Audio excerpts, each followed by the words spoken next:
Hi, I'm Zach, and I will be doing globalization. Okay, so when I think of globalization of education, the first thing I think about is the competition that arises as students and professors are moving globally in search of the best education and the best institutions. Also with competition, you have branch campuses opening up in foreign countries. There's also collaboration going on the other hand. You have universities partnering with each other, doing research. And then finally, the last thing I think of is a global flow, and this includes the students and professors, but there's also a global flow of cultural exchange. And finally, you get, there's like diversity going on.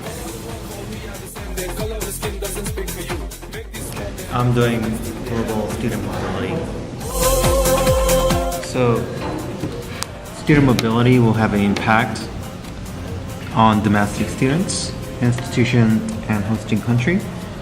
So for institutions, the ranking will be better and curriculum will be enhanced.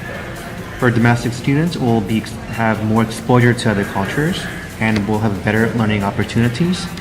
For hosting countries, economically beneficial, and then also it will be globalized.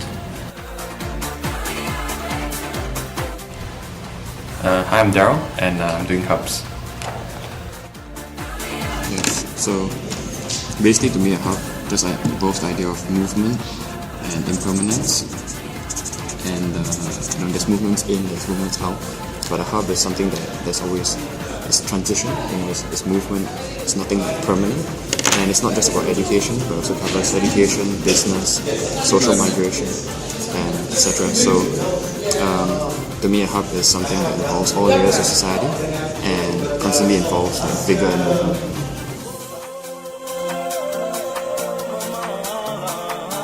So a lot of different terms came to mind when we talk about diversity in higher education.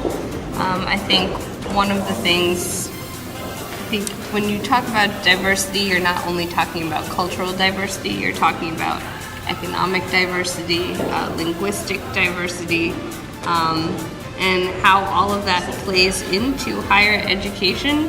I mean, really creates a very complex picture. We're talking about national exam, how it relates to higher education. Thank you.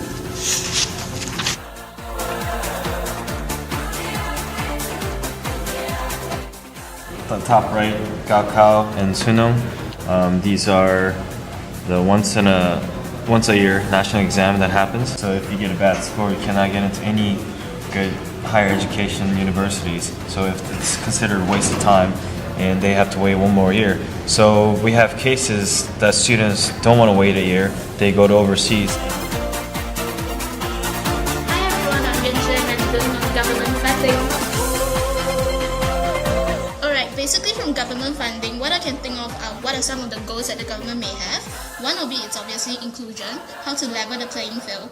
Well, the second goal would obviously be for economic development, so there is a need to actually pump in money into research and development, and as well as into human resources.